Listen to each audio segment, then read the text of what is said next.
Welcome back to my channel, Survive and Thrive. I've had a very good weekend, and I wanted to start off the next week talking about a topic that I've been doing a lot of research on and having a lot of thoughts about, and that's the difference between being rich versus being wealthy. Let's take a look at this article by Clever Girl Finance.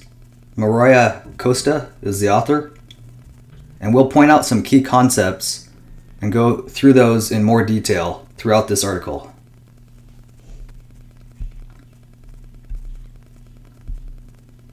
So I know a lot of you have probably heard the difference between being rich versus being wealthy. But what does it mean to be rich? You can be rich by just having lots of money or a large income. But really, it comes down to how much cash you have in your bank account. And just because you're rich doesn't mean that you're wealthy. So that's really the key differentiator.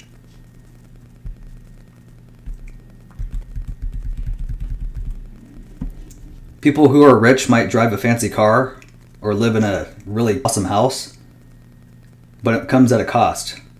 If you're spending more than you make and living outside of your means, then you're living a rich lifestyle, but not one where you can become wealthy.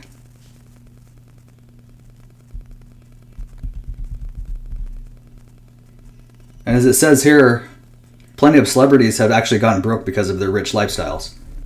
I remember this specific example with MC Hammer back in the 90s. At one point, he had $30 million in the bank, a $1 million house, 200 staff members, and a horse stable with 19 racehorses. All those expenses took a huge toll because of all of his spending, along with a number of lawsuits. And he ended up filing for bankruptcy in 1996 with a total debt of $13 million.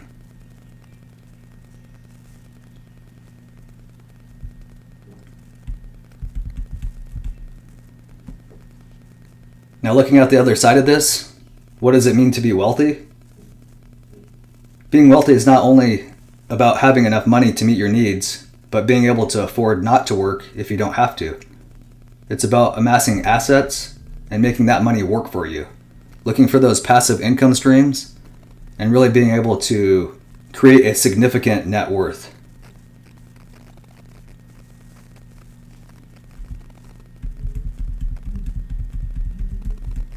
Wealthy people don't necessarily own the latest gadgets or throw cool parties or have the best cars, but what they do have is a lot of assets, such as real estate, investments, and cash.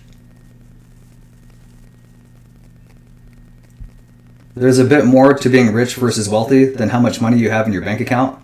It really is possible for someone who makes less than a rich person to actually be wealthier. Now, how is that possible? That's because rich people spend a lot of money, but wealthy people save and invest most of their money. And they don't spend it all in one go. They certainly don't use debt unless it's very purposeful, and they make sure that that money is being put into an investment or something that can give them gains long term, such as a house.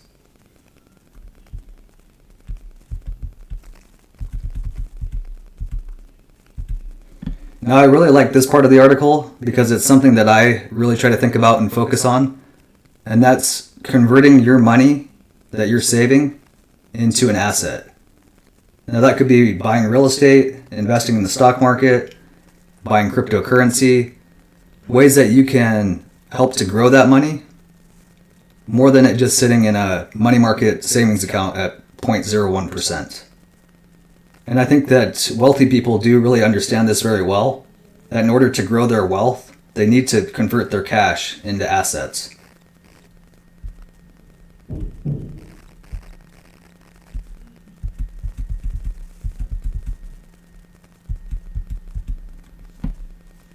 Now let's touch on some key concepts here in terms of how to become wealthy, or some ideas that can get you started.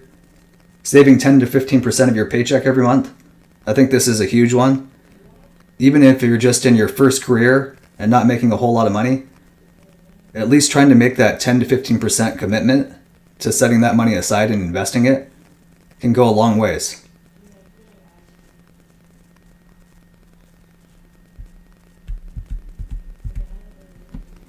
Make sure that you're paying off your debt, starting with the high interest loans, as well as your credit cards.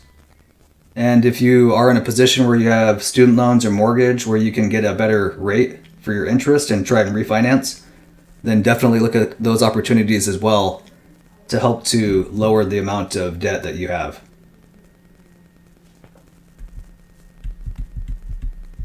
This next section, invest as soon and as much as you can. I've talked about it in one of my other videos, but time.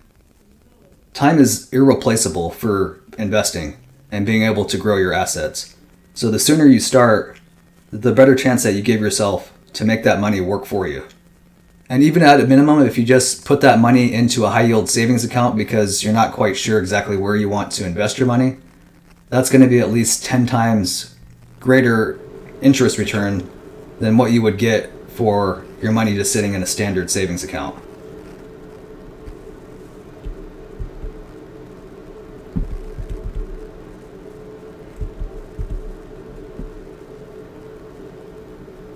But making it a priority to do something and take action now will result in you being able to really make your money work for you in the long term and take advantage of that compounding and return on your investment. There's definitely a mindset aspect to being wealthy, not splurging on unnecessary expenses. I really think about the purchases that I make, and if it's something that is just a trend that is just to make me happy for the time being or temporarily, or if it's something that I'm making the purchase that I can get a long-term gain out of or investment, and something that's going to help to grow my money. Now, it doesn't mean that I just save every penny and I never spend money on anything. I just try to be purposeful when I do spend money. So sometimes if I get $100 and I want to go spend it on something, if I think that in 6 months to a year I can save 3 times that money and actually make a larger purchase on, let's say, like a DSLR camera, something that I could make lifetime memories with my family and friends, then I would keep continuing to save that money and make that bigger purchase, because I know that that's something that is going to give me a lot of happiness in the future and not just be a temporary purchase that's going to be more materialistic. But as it says here, try to resist the urge to buy those, latest designer jeans, the latest iPhone model. If there's something that you have that works, try to keep using it and not spend that money, because all that money that you save, you can convert to assets, and that's how you start to really grow your wealth. Also, think about your long-term goals and what you want to do with these assets. It's a long-term commitment for sure, and it's something that's not going to happen, tomorrow or next week or next month. It could take years. But when you have that long-term mindset, that's what's going to get you ultimately to the place where you become more financially free.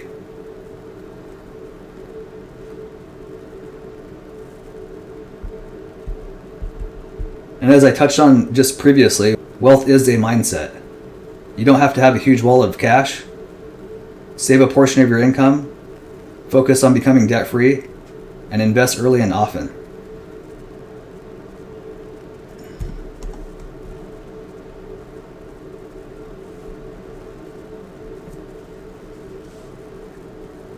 So before I move on to a real-world example, I'm just going to quickly re-summarize what we just discussed, just to really hit it home with everybody and make sure that you really focus on these aspects to taking the necessary steps to become wealthy.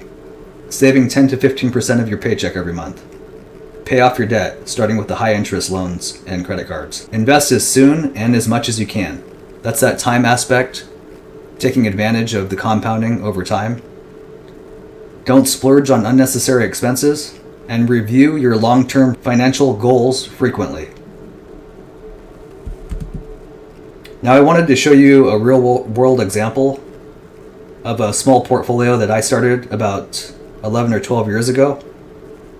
Currently, it's got about $13,500 in it. And when I started that account, I was putting about $50 a month in it. So I've taken that into account here for this calculator. And just to show you how compounding works over time and what I may have in the future here in the next 25 years. So $13,500 initial deposit, contributing $50 per month over 25 years at an estimated rate of return of 6%. My future balance would be $90,872.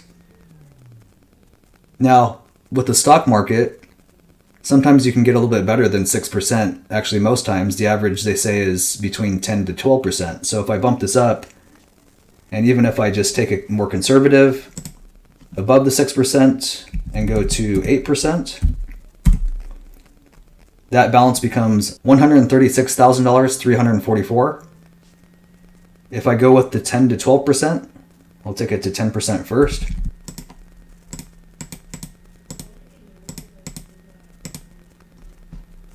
At 10%, I'm at $205,327. And if I make a really good gain and I hit the 12% return, I'm at $309,593. All of this is just to say that if you apply yourself and make those small contributions over time, you can really start to grow your money.